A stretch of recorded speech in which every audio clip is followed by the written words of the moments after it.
Welcome into the YouTube edition of Prep Picks. We got Andrew, Casey, Steve from ESPN, Tri-Cities, TriCitiesSports.com, and Cole. So not much change in the far as who is ranked where in the rankings. A little bit of change.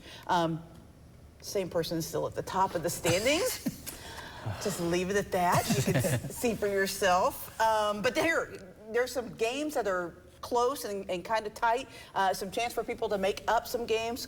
Chance for some people to mess up some games. So here we go. We're going to start in Tennessee, Unicoi County at Sullivan East. Let's start this week at this end of the table with Cole.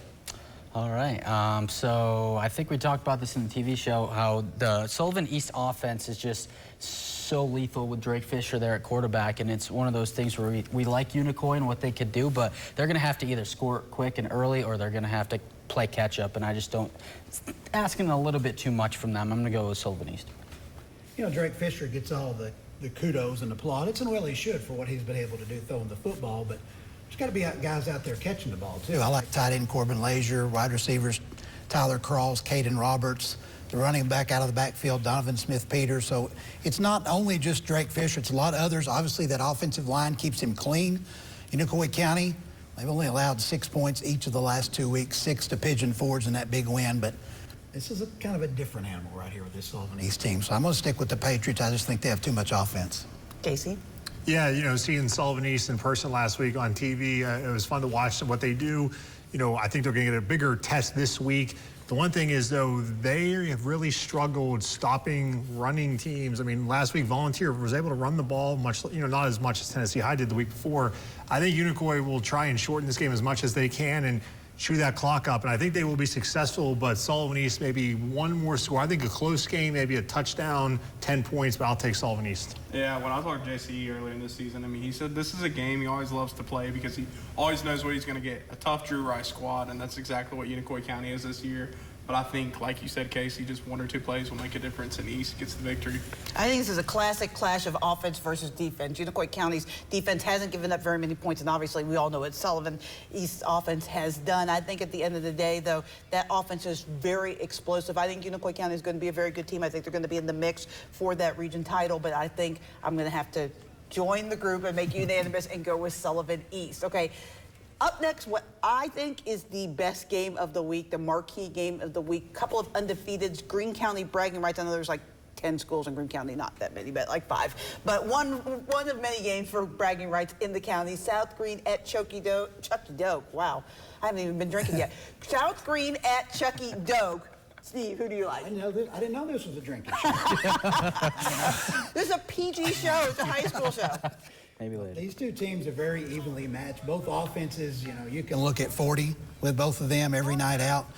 Both have great quarterback play, great running back play. Both have stepped up 2 different classifications and won this year. It's going to be a great football game. They're 2 of the top teams in Heather's top 5 this week. They're probably going to stay there no matter what happens. I got to pick a winner. It's my job to pick a winner. It's a tough pick. I think it was Chuckey-Doak that went on the road and won last year. That still kind of sticks in my mind. And the fact they're playing at home in the Black Hole, I'll stick with the Knights again this year. Casey. I'm going to take South Greene in this one, so I'll go opposite of Steve. Sean Jones, up until last year, I think they've gotten the better at Chuckey-Doak. I think it will be a very high-scoring game. Could be whoever has the ball last. You know, that's a good cliche we haven't thrown out there in a while. Whoever has the ball last.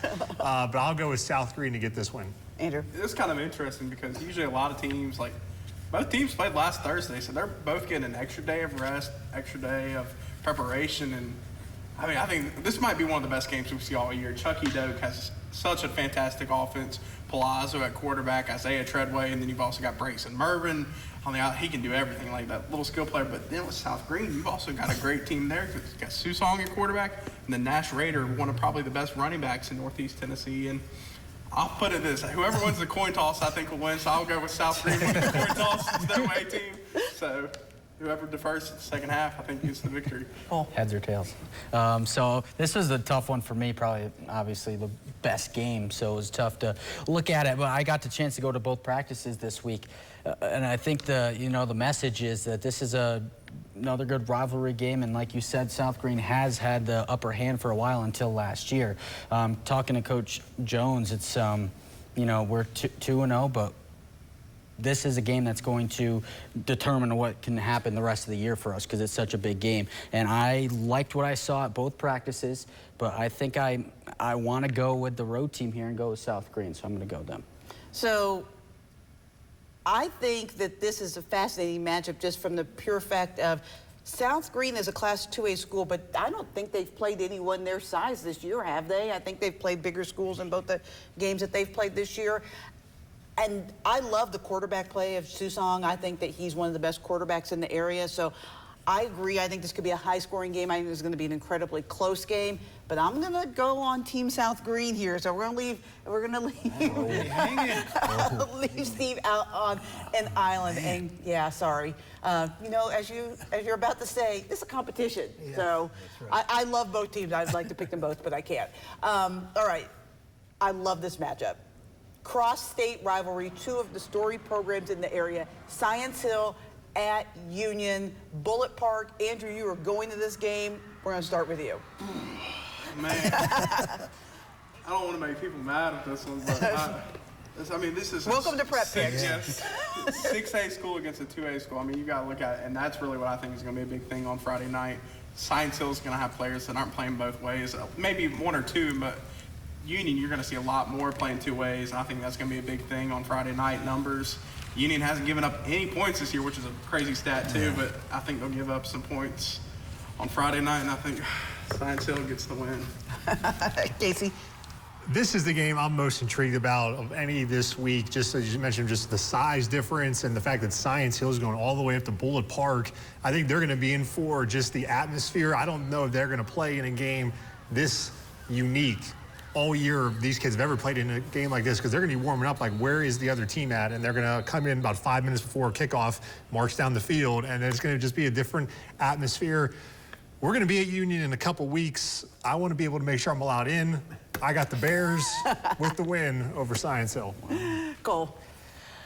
Another tough one. I think this is what kind of Andrew touched on, is just that, you know, the difference between a 6A school in Tennessee and a 2A school in Southwest Virginia. I just think the depth is probably the biggest thing. I mean, like you said, both sides of the ball. You won't have everyone playing both sides of the ball in Science Hill, but you also have guys who can step up back. Say someone gets hurt. You got Science Hill, you have guys that are going to come off the bench and be able to make plays. And if it comes down to that, Union's going to have to play catch up, and I'm just going to see Science Hill maybe running away with this one at the end. It's Andrew McClung. He's on Twitter. Over there, you can find him on Twitter. And it's a great game. Union, as you mentioned, Andrew, unscored upon this year. Competition gets a little bit tougher. You know, I do like what Union's offense has done, too, though. I mean, very balanced. This Science Hill team, I just can't figure out.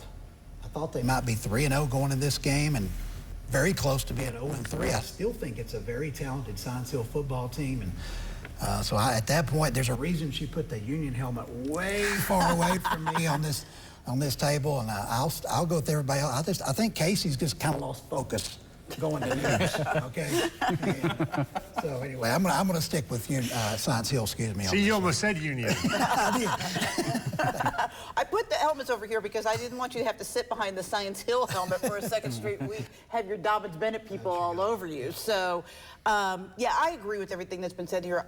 I said on the TV show, I think Bullet Park might be one of the best home field advantages in the area. It's such a unique place to play. I think that is going to be a little bit of a, I don't want to say intimidation factor, but it is going to be a little bit of a what is going on factor for Science Hill when they first get here. But I think the depth of Science Hill is just going to be too much. I think ones for ones, they're probably pretty equal. I think the game's going to be close early, but I think Science Hill is going to be able to pull away in the second half. All right, let's move over to Virginia for a little bit. How about Holston at John Battle?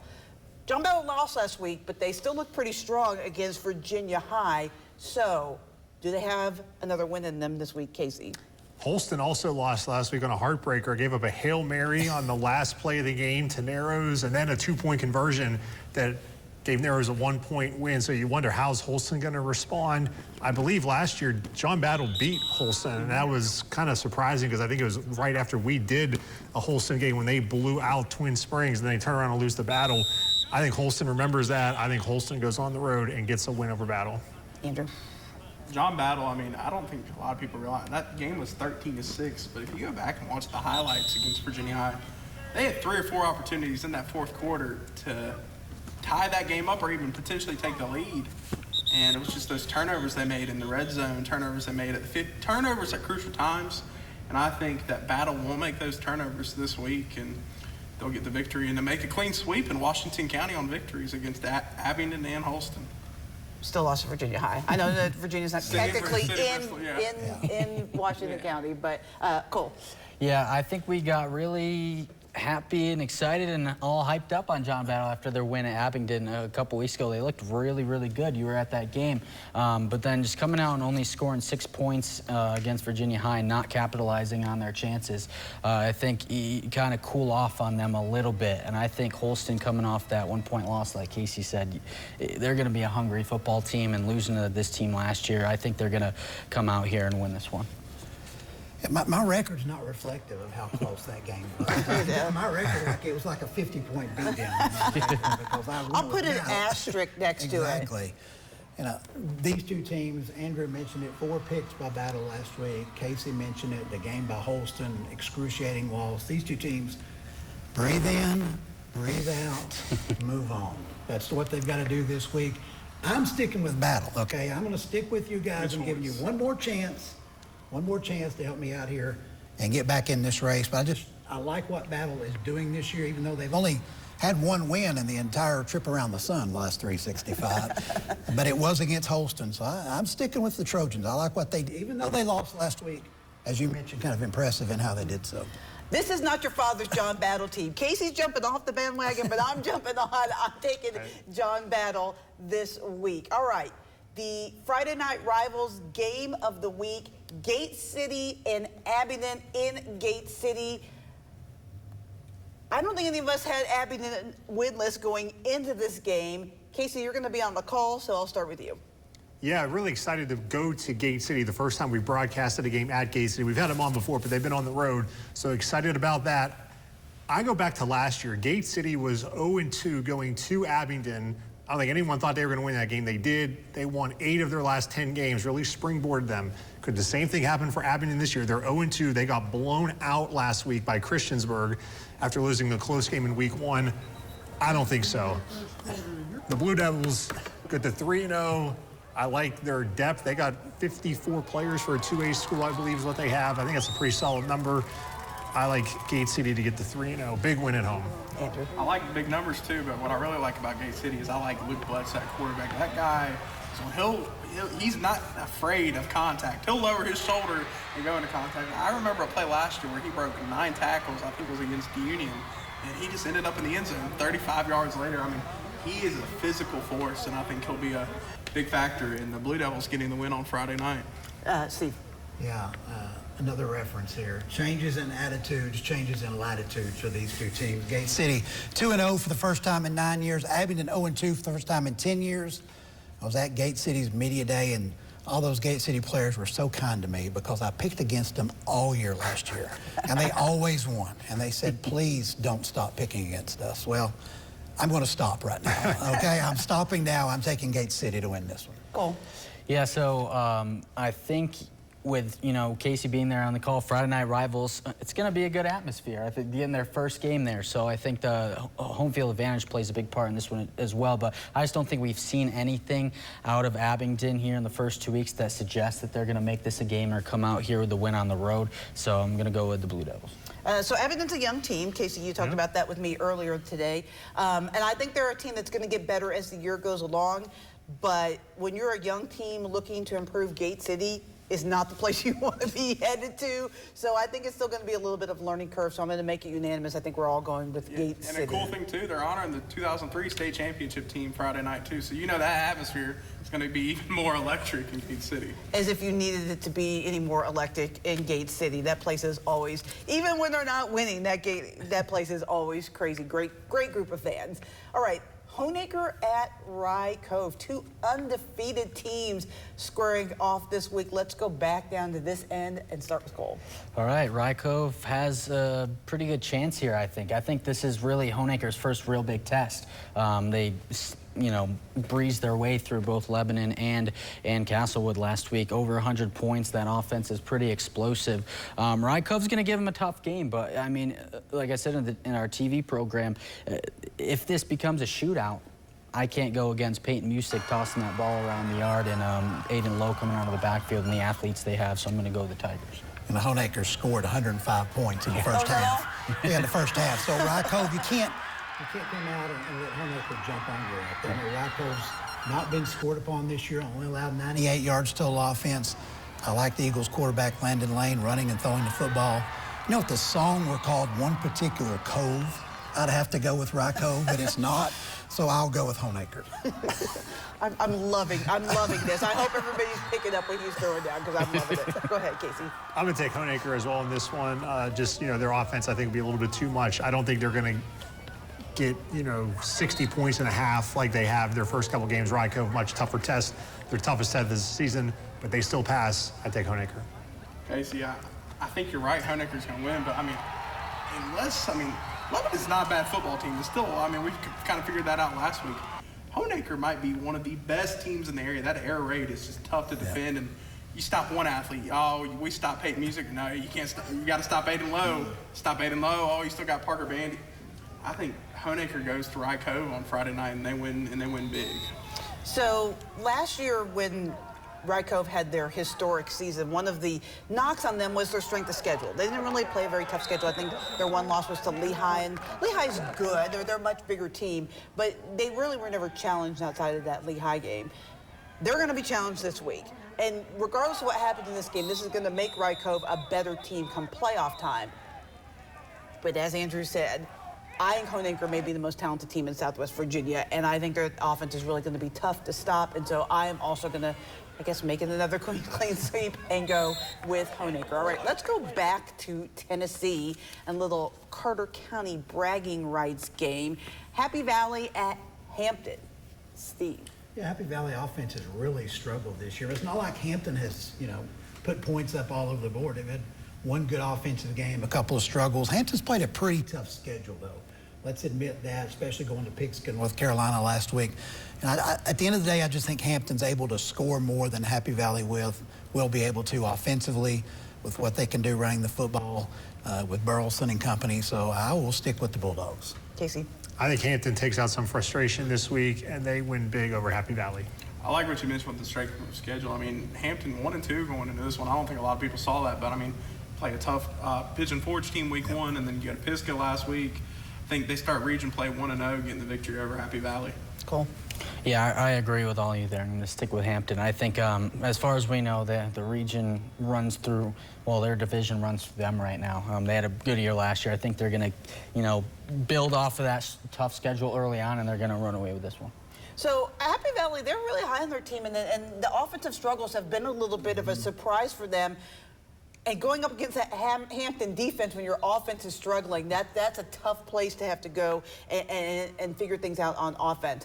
I still think better things are ahead for Happy Valley, but I'm going to also jump on the bandwagon and go with Hampton. All right, this next one I'm starting with Andrew because Andrew has been high on Johnson County all year long. So, Andrew, can they get it done against Cloudland? I think they can.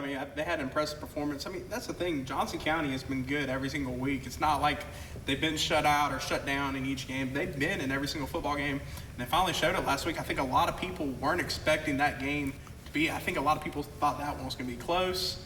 And then they go on the road and they win big, shutting out. Was it Claiborne? Claiborne, yeah, a team that they barely beat by 1 point last year. So I think that speaks a lot about this Johnson County team.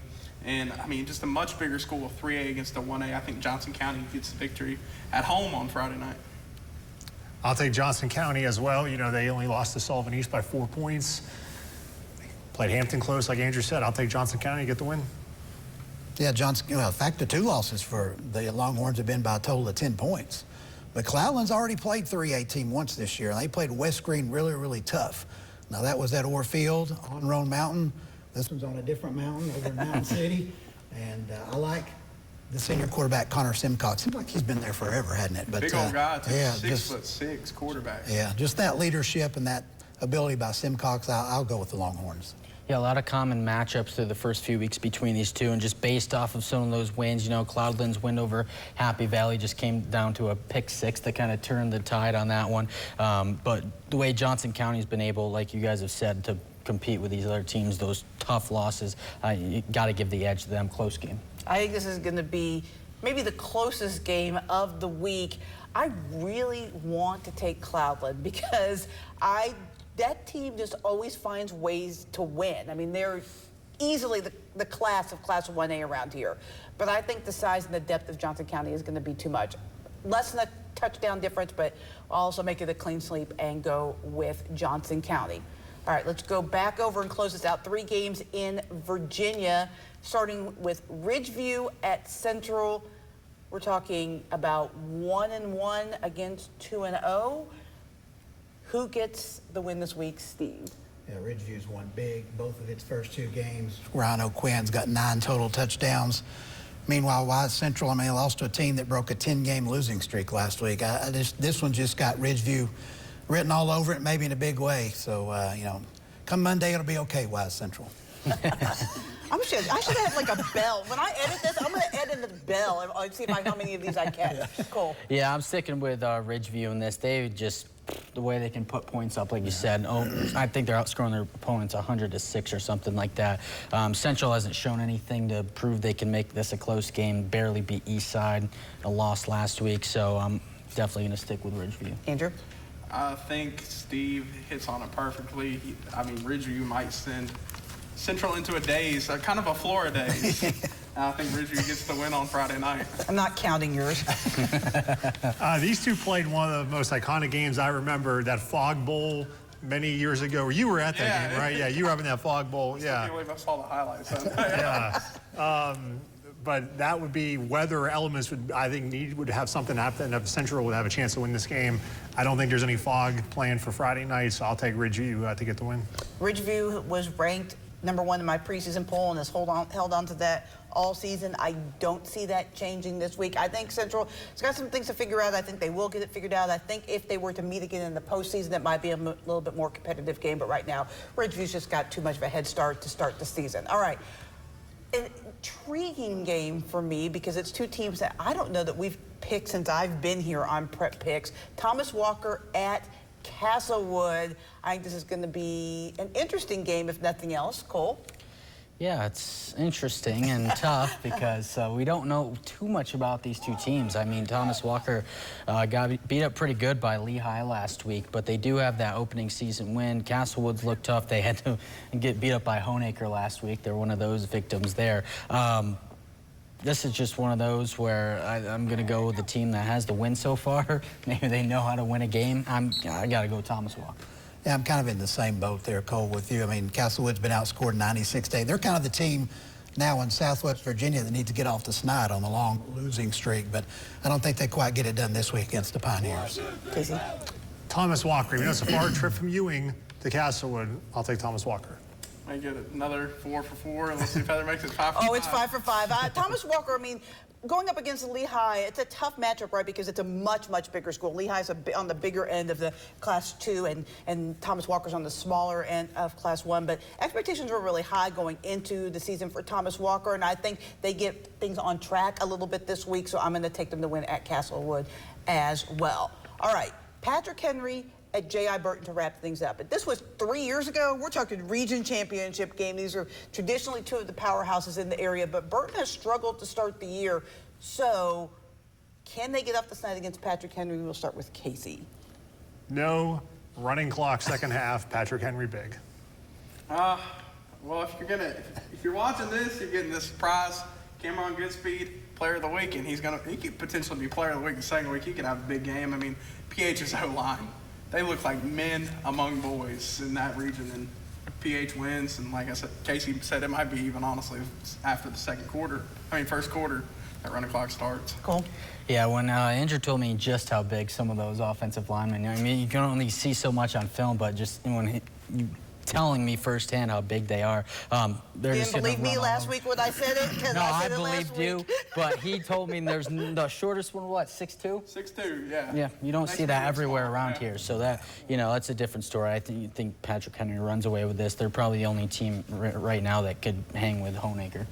Yeah, Cameron Goodspeed No emails to Heather this week. No, thank you. But yeah, he was like a volcano last week. Erupted for 353 yards. Meanwhile, Burton, they gave up 381 yards rushing. That's not a good mix. So I'll stick with Patrick Henry. Yeah, it's going to be a tough sled. I mean, as I said last week, that Patrick Henry offensive line, they're going to be able to run on not only Class 1 schools, but on bigger schools, because they have an offensive line that I think, you know, some of the Class 5A schools in Tennessee would be jealous of because of their size and just how good they are. One, possibly two Division I recruits on that offensive line. Tyler Barrett, yeah, I mean, Tech, Duke, Norfolk State already. Yeah, so unfortunately, yeah, I don't think it's going to be much of a game. But I'm hoping that Burton gets it turned around, because just not too long ago, this was one of the best matchups in the area. So hopefully we can get back to that soon. Remember, Union, I'm the only one. I'm the only one. Put the hat on. I have too big of a head. We'll have to get Travis to fix that for you, so you get one that fits on your head. Well, I hope you guys enjoyed this. Don't forget to check out the TV version of this as well. It's online at WCYB.com. And check us out Friday for Friday Night Huddle.